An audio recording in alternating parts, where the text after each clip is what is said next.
ताज़ा तरीन सूरत हाल से आपको अपडेट करें। हमास और इसराइल में जंगबंदी का आखिरी रोज़ है और जंगबंदी में तोसी की कोशिश जारी है, लेकिन दूसरी तरफ हिजबुल्लाह और यमन के हौसी बागी इसराइल के लिए दर्द सर बने हुए हैं। यमन के हौसी बागियों ने एक और इसराइली ताजर का बहरी जहाज़ अगवा कर लिया।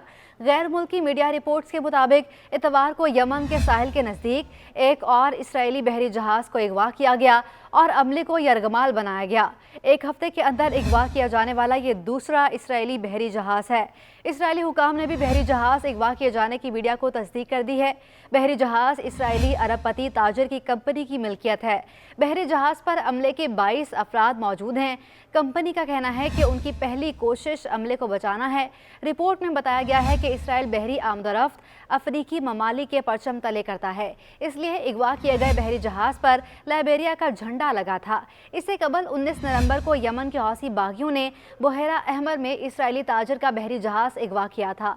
इसराइली मीडिया के मुताबिक तुर्की से भारत जाने वाले जहाज़ पर अमले के 52 अफराद मौजूद थे। बरतानवी कंपनी का रजिस्टर्ड जहाज़ इसराइली टाइकोन की जुज़वी मिल्कियत था। इसराइल का कहना था कि हौसियों का बहरी जहाज़ हाईजैक करना आलमी सतह पर बेहद तशवीशनाक वाक़या है। यमन के हौसी बागी ही नहीं, हिजबुल्लाह ने भी इसराइल को मुश्किल में डाल रखा है। हिजबुल्लाह ने ऐलान किया था कि उनका हमास और इसराइल के दरमियान आर्ज़ी जंगबंदी मुआहदे से कोई ताल्लुक नहीं और अगर इसराइल ने जरअत दिखाई तो उसका मुंह तोड़ जवाब दिया जाएगा। दूसरी जानिब इसराइली वज़ीर आज़म बेंजामिन नेतन्याहू का कहना है कि उन्होंने अमेरिकी सदर जो बाइडन को बता दिया है कि आर्ज़ी जंगबंदी खत्म होने के बाद इसराइल पूरी ताकत के साथ गजा पर हमले शुरू करेगा। इसराइली वज़ीर आज़म के बयान के बाद हमास भी इसराइली हमलों का ताबड़तोड़ जवाब देने को तैयार है और हमास के अल-कस्साम ब्रिगेड ने इसराइली फौजों को शिकस्त देने की पूरी तैयारी कर रखी है। हमास का कहना है कि फौजी कैदियों की रिहाई की कीमत वो नहीं होगी जो शहरियों की रिहाई के बदले इसराइल ने अदा की। हमास का कहना है कि कतरी सालिसी मुआहदे के तहत रोज़ाना 10 इजाफी यरगमालियों को रिहा किया जा सकता है। हमास और इसराइल के दरमियान गजा में 4 रोज़ की आर्जी जंगबंदी के तहत दोनों फरीकैन की जानिब से मुआहदे के तहत एक दूसरे के कैदियों को रिहा किया जा रहा है। हमास ने 7 अक्टूबर को हमले के दौरान 242 इसराइलियों को यरगमाल बना लिया था, जिनमें से 4 को इंसानी बुनियादों पर रिहा कर दिया गया, जबकि इसराइल ने एक यरगमाली को बाजियाब कराने का दावा किया था।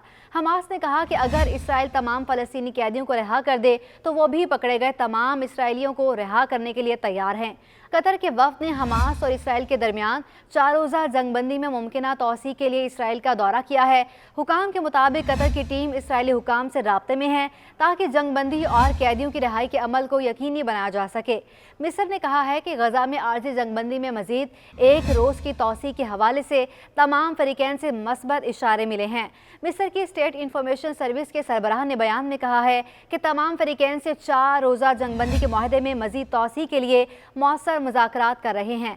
वाज़ेह रहे कि 7 अक्टूबर से गजा में जारी इसराइली बमबारी में अब तक 14,850 से ज़ायद फ़लस्तीनी शहीद और 36,000 से ज़ायद ज़ख्मी हो चुके हैं। गजा के शहरी आर्जी जंगबंदी के दौरान मलबे के ढेर बने अपने घरों में पानी, खुराक और दीगर बुनियादी सहूलतों के बगैर रह रहे हैं और उनका कहना था कि सब कुछ ख़त्म हो गया।